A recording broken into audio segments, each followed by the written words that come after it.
Hey, what's up YouTube? I just wanted to do a video about my Arrma Kraton. I bought this a couple of weeks ago from an eBay shop. This is the version 2 and I'm recording this video in July of 2018. So obviously the V3 is out now, but I just got a really good deal on this one on eBay from a Polish eBay store. Yeah, really good price. So I thought I'd pick one up and give it a go. I've had it for a couple of weeks now. It's been out. We're having some lovely weather here in the UK, so I've been out pretty much every day, bashing the hell out of this thing. And I just wanted to share my thoughts on how I think it's held up.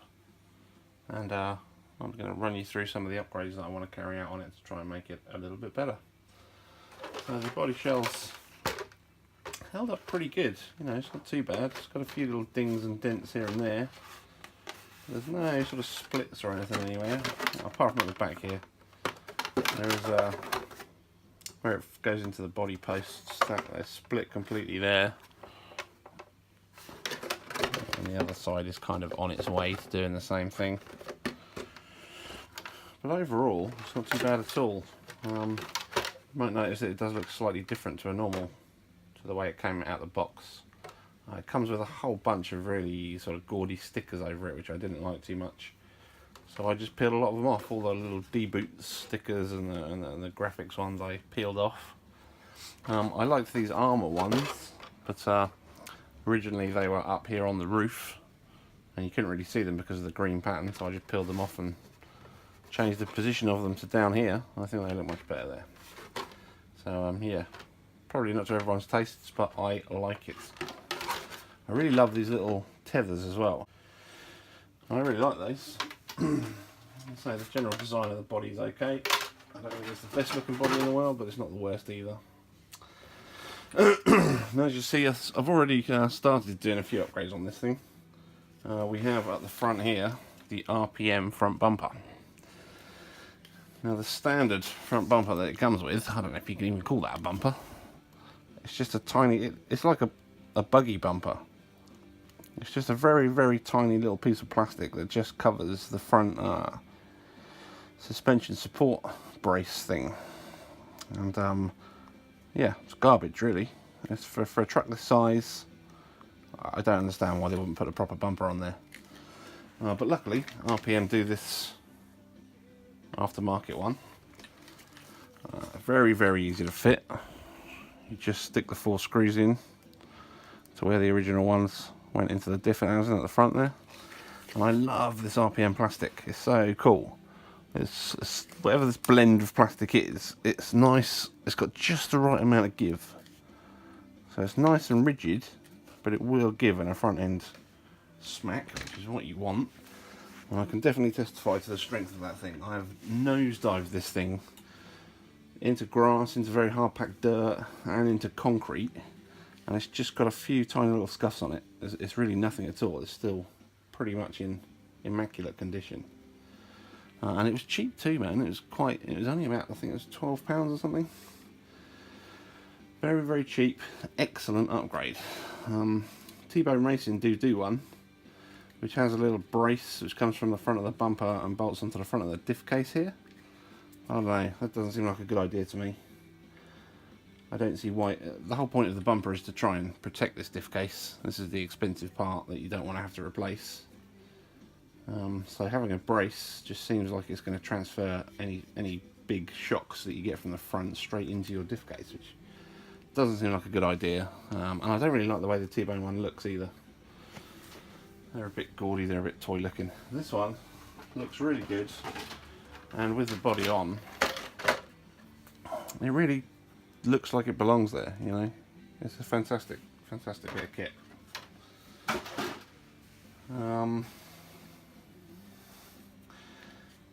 Front end is pretty much stock, other than the bumper there. Front shocks are not too bad.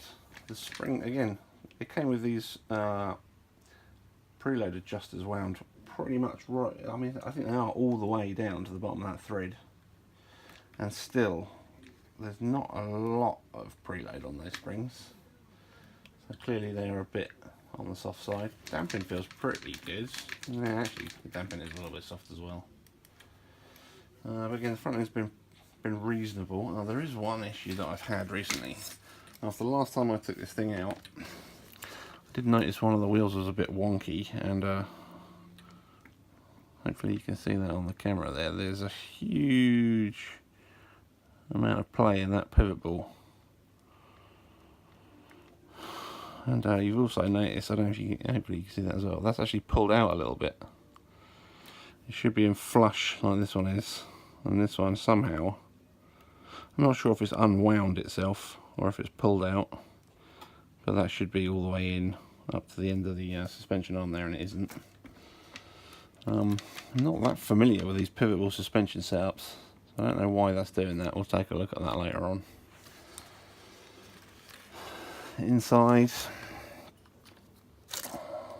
we've got the standard steering servo still. It's not particularly powerful. 15 kg is it? Yeah, 15 kg waterproof servo. It does a surprisingly good job actually, considering it's not a particularly high quality servo. It steers the truck just fine, it really does. The one issue that you do notice is if you reverse this truck, not even touching the steering, as soon as you get any speed up, you get a massive tank slapper on, and the steering just goes crazy. So you can't really reverse in a straight line with this thing with that servo. And it is, yeah, you probably can't tell on the camera there, but it is a little bit flexible as well on the mount. But generally speaking, it's not too bad. Speed control is a hobby wing, and the Arrma motor I think is a rebranded hobby wing as well. They're fantastic, can't complain about those at all. Really good quality, reliable.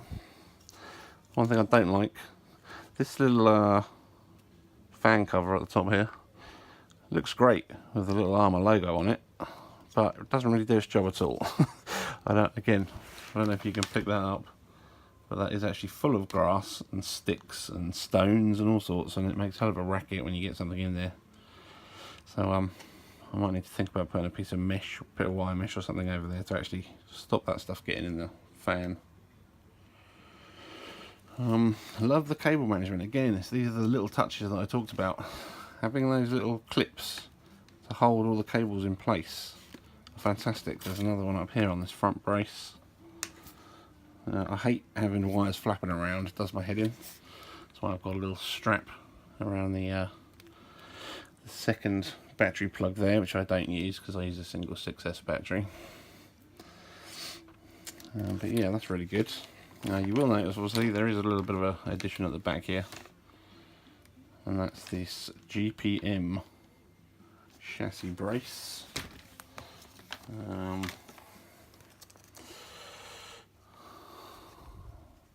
That's the GPM chassis brace that I bought. Again, it looks lovely, but I didn't actually buy that because of its aesthetics. This is the original chassis brace. That's where it attaches to the actual bottom chassis plate of the car, and as you can see, that is broken. It's pulled the screw straight through. The screw comes through the chassis from this direction and goes into a nut that's held captive in that little section there, and it just pulled straight through. That's really crappy design in my opinion. Why they wouldn't have put the nut, put a little notch in the top and have it go through. There's what, 3-4 millimeters of plastic there to hold that bolt in. You know, they could have had double that and put the notch at the top. So yeah, that's not the best design in the world. But luckily GPM makes that aluminium one, which I've fitted in there. I think the same crash that caused that chassis brace to break has also caused a bit of damage. Let me get it in a shot. Again, I'm not sure if you can really see it on the camera, but just in here, where the wing mount goes onto this little piece here, this has actually broken. I just noticed that earlier on when I was picking the car up, so I'll need to figure out how to replace that part at some point. It doesn't seem to affect anything, to be honest with you. The wing is a little bit wonky. The wing is a little bit wonky, but it's not really causing a problem, to be honest with you. While we're at the back here, you can see I've also got this, there it is, the rear bumper. This is the Tivo Racing rear bumper. I don't think RPM make a rear bumper for it, I'm not sure though. Again, just bolts on with the 4 diff screws onto the rear there. And again, I'm not sure, whatever plastic this is very flexible. Very, very, very flexible. Which is a good thing for a bumper. But it's not as nice or as nice quality, in my opinion, feeling as the RPM one. And I don't think it looks particularly good. Again, doesn't look like a lot of thought's gone into the design of that thing. It's just some holes in a piece of plastic, really. But it does its job. Protects the rear of the car. And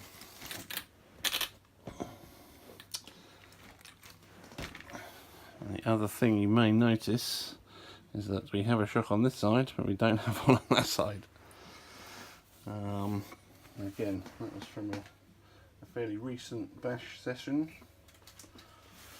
It was a bit of an odd one, really. Didn't do a particularly big jump. It was a sort of medium-sized jump, I'd say. Landed it perfectly, landed on all 4 wheels. But then I noticed that the back end was dragging along the ground.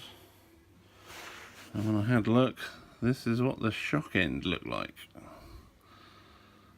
So yeah, pulled the shock end completely out. And then as the car, I'm assuming that happened as it left the jump. You know, it would have been squatting down to go up the jump, and then as it left, poof, it unloads. And I'm assuming that's what ripped this rod end out. Again, they don't feel particularly good quality plastic, whatever these are made out of.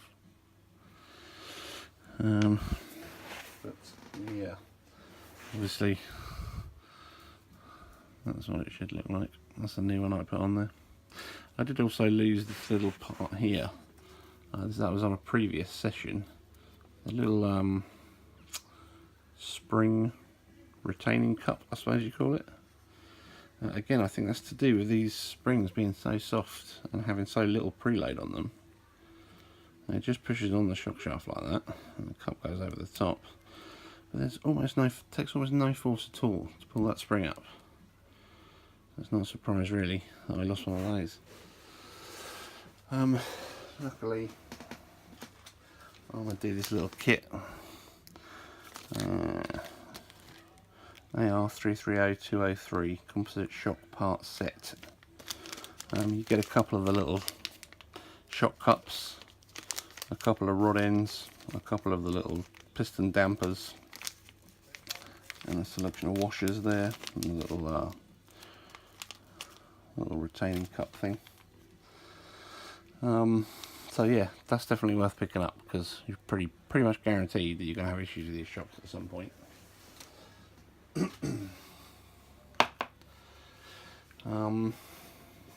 Other issues that I've had is the battery tray. The battery tray is really crappy. Not very excited with that at all. I run a pretty mammoth. I mean, this is potentially one of the biggest 6S batteries I've ever seen. It is a bit of a behemoth. It's a 6S 6000 milliamp 65C Tenergy graphene battery. Never had a graphene before. Thought I'd give it a go, see if I could see any difference in the performance. The graphene technology sounds really interesting. I've read about it. As being the future technology of electric vehicles, like full-size vehicles, and it does sound really interesting. I'm not entirely sure that it equates to the model battery world. Like I said, I bought one to give it a go, and I was thinking maybe it would give me better runtime, maybe it would give me, you know, less sag, possibly cooler run times or cooler temperatures during running and charging. To be honest with you, I haven't noticed any difference between this graphene battery and any other regular lithium polymer battery. Yeah, so in my opinion, not worth spending the extra on these ones, but there we go. It is a fantastic battery for this car though. It really goes like stink on this 6S battery, but it's a very tricky operation to get it to fit into this battery case. You can see here the end is completely split and the front is also split, and I had issues with the battery straps on it was on a very big jump, to be fair, but on a landing, here we go. So this is the original Kraton battery strap that it comes with. This is now in 2 pieces. Not sure if that's supposed to be stitched together or glued or something, I'm not sure. But it just, both the 2 straps that were in here, both snapped off at exactly the same time, and it ejected my £80 brand new 6S battery straight out the side of the car, and it caused a bit of damage to the corner of the battery there. So yeah, not impressed with the quality of the battery straps at all. But again, it's a simple upgrade. I put this one on here. This is one I think I got free with a fluorine battery that I bought, and that does the job just fine with a single strap in there. It hasn't come out since I've been using that one.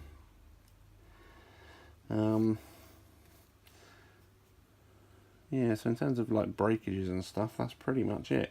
Oh no, I did have actually my very first run, and the very first jump I did, it started making a weird clicking noise, and I was worried that I possibly had damaged the differential. But when I got it home, I was kind of relieved to find it was in fact this pinion gear. Not sure if it's showing up. You can hopefully see there. She's got 2 teeth. 2 teeth missing off that pinion gear. This is the original, what is it, 12 tooth? This is a 12 tooth. Yeah, 12 teeth, which is ridiculously small. And it's, I've never seen that before, where it's actually snapped 2 of the teeth off. But yeah, luckily that was a nice quick fix. To be fair, I didn't check the mesh before I took it out for its first bash, so it's possible that it was just a little bit tight or something. That's why it broke. I've now got the optional 14 teeth, I think it is. What's the optional one that comes with it? It's yeah, 14 teeth. You get a 14 tooth pinion in the packet. It does say on here, optional high-speed gearing is for high-speed running on hard surfaces only. Do not use off-road for high-load repetitive start-stop driving, as this will overheat the motor and or speed controller and cause damage / failure. That's a lot of rubbish in my opinion. That 13 tooth pinion was way too small. It was massively under-geared, I thought. The 14 tooth, it's happy as Larry on that. You get fantastic acceleration still, fantastic top speed, and I've not noticed the motor or the speed controller getting particularly hot. You know, they're always cool enough to touch. They're never to the point where they'll actually burn your fingers to put your hands on there. So yeah, I'm quite happy to leave it as a 14 tooth for now. I did invest in some extra pinion gears, and I will be trying some different ones out. I've got a 13. Where's the 13? Is that the 13? Typical Traxxas, don't actually write it on there. Yeah, there we go. So the Traxxas 13 tooth pin works just fine. I've got a replacement 14. Also I've got a 15 and a 16 to try as well. I think the 16 is going to be well, again, the 16 tooth I think will be a little over geared, to be honest with you, but it does gives you a spec for 16 tooth pinion on it, and I reckon that's when it'll do the 60 plus miles an hour. Now but then again, it specs it as 50, on the 14 teeth pinion, and on this 14 teeth pinion I've clocked this thing on my little GPS speed meter at 55. So yeah, not entirely accurate, those things. I think that's a bit of a sort of general guide. Now, by far and away the worst thing about this truck was my very first drive of it. I was massively disappointed when I first drove this thing, and it was all because of this centre differential. The centre differential had some kind of very thin grease in it. So under hard acceleration it would squat down, the back tyres would do almost nothing, the front tyres would just spin and balloon up, and it would accelerate like an old lady leaving Tesco's with her shopping. It was terrible. It was a massive disappointment, it really was. But I figured some thicker diff oil would probably help it out. So literally after that first run of one battery, I came home, I dug through my supply of bits and bobs, and I found this. This is a Turnigy Trackstar 100,000 CST differential gear oil. So that's what's in there right now, and it made the world of difference. It really did. It's really astonishing the difference in acceleration between the original stuff, whatever it was. It was some weird indefinable grey fluid, but it wasn't very thick at all, and the diff case was only maybe a quarter full, so it really wasn't doing anything.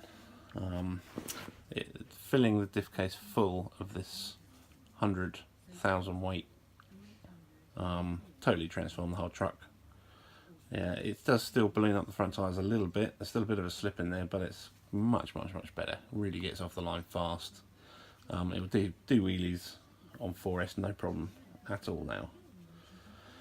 But I still think this is a little bit on the thin side. So I wanted to put even thicker in there. But I had some issues with that. Just trying to find a supplier that supplied some really thick oil was quite tricky. In the end, I had to order this stuff from the USA. This is Huddy Ultimate Silicon Oil 1 million CST. And just in case that still isn't thick enough, I also got the 2 million version. But we're going to stick with the 1 million for now. That's what's going to be going in the diff once it gets rebuilt very shortly. And I think that will improve it even more. And I'm probably going to use this 100,000 in the front and rear diffs, because they are quite loose as well. And I like nice tight diffs. You know, I like to be able to put the power down. I like to be able to do back flips and front flips and whatnot, and the thick gear oil definitely helps. Now, while I was on the website, on Amazon it was, that I found this GPM rear brace. I noticed they had some other bits and pieces. Oh yeah, that's just true actually. Just while I remember, when I did take the diff case out to replace the oil, it was this screw here. This screw here I found was sticking out probably halfway, and that's the screw that goes into the rear. Oh no, wait, sorry, no, it was this one. It goes into the front diff mount, you know, which is a plastic mount. The rear one is aluminium, forms part of the motor mount and the front diff mount there. But this rear one is plastic, and the screw again, I think it pulled out, possibly under a jump, stresses of a jump or whatever. But it pulled out and it would not tighten up again. I wasn't particularly happy about that, and I'm not particularly happy about the plastic diff cases either. They feel really cheap. They feel really sort of poor quality GRP type plastic, which don't work great, I think, for diffs. So while I was on the GPM website, I thought I'd go a bit GPM crazy. So we got the front chassis brace. I figured since the rear one breaks so easily, there's only going to be a matter of time before I break the front one. So we've got the front brace there. track rods. I don't know if you can get a sense exactly of how thick these things are, man. These things are super thick. What are they, 5-6 millimeters thick probably? Maybe even more. And they're in the nice red anodized colour. So the standard ones don't look like they're going to break, to be fair. They're quite thick steel. I just like the look of these. It's more of an aesthetic thing than anything else, really. Diff case. Look at that. Nice aluminium diff case. Again, all these GPM parts are surprisingly cheap. And they look pretty decent quality. Some nice red anodizing on there as well. These come in all different colours. And I was tempted by the green to match the body shell. But, you know, you've already got some red anodized bits on here, so I figured I'd stick with the red. Keep it all matching. And I figured since I was going to do the centre diff, I might as well do the front and rear as well. As I say, they are quite cheap. So I bought 3 of them. I believe it's the exact same case for all 3 diffs. So yeah, time will tell on that one. We've got the servo mount. Nice and beefy. Nice, look like steel posts and an aluminium top. So that's pretty good. And we've got the little aluminium servo horn. It has a little brass insert in there. Is that like a servo saver type thing? Anti-thread tie rod with alu servo horn.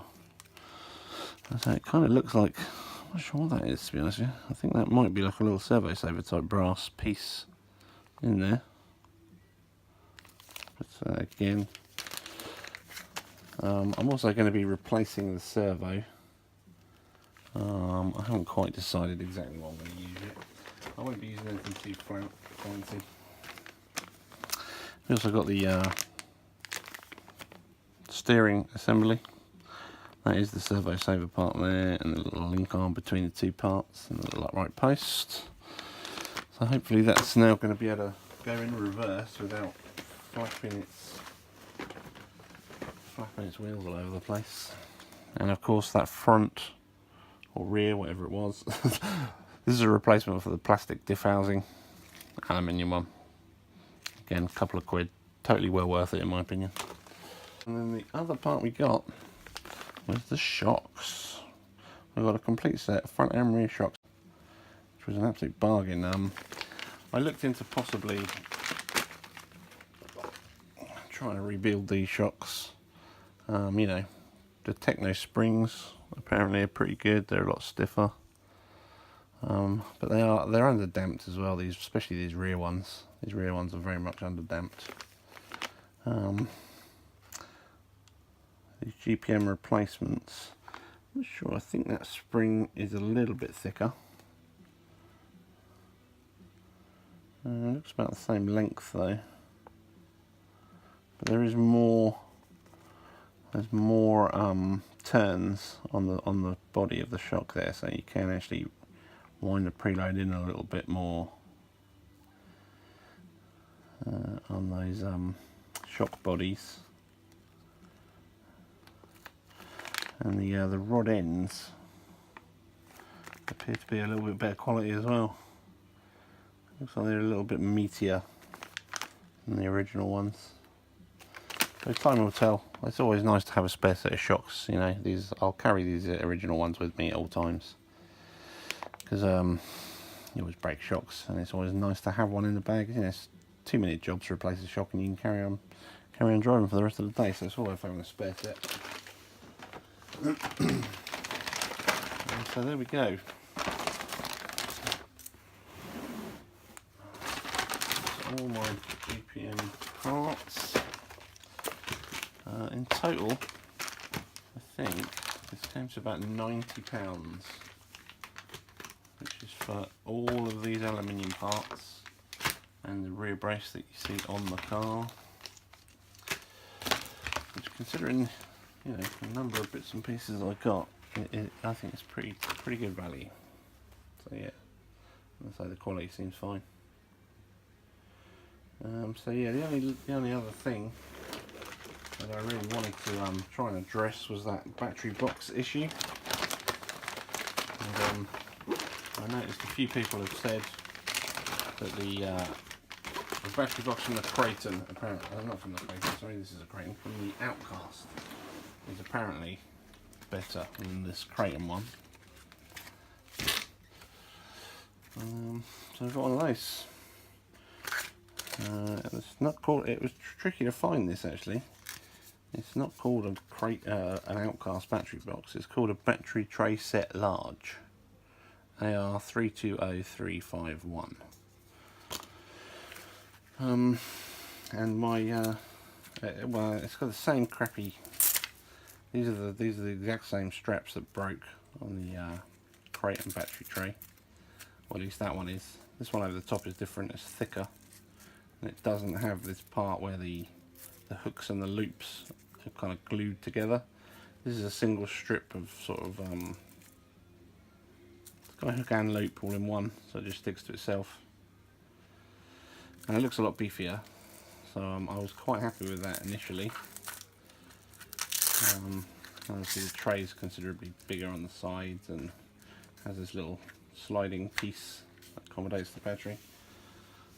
And I test fitted my mammoth 6S battery in there. It just about fits. I mean, that is as close as you can get. It's still slightly wide. I don't know if you can see there. It's still slightly wide. It's still splaying out the sides. It's not sitting in there completely flush, but I think it'll be okay, to be honest.